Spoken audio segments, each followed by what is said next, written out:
As a multi-platform gamer and streamer, I love the Razer Basilisk V3 Pro 35K.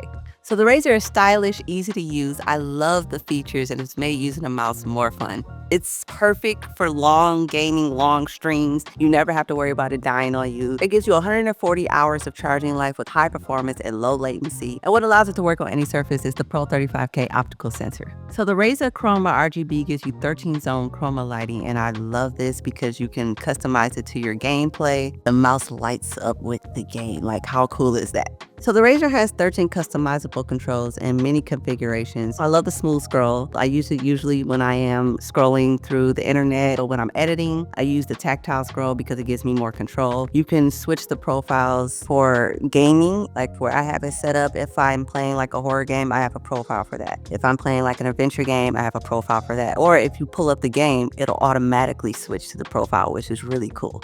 Razer is a gamer's dream, and their suite of products makes gaming run so much smoother.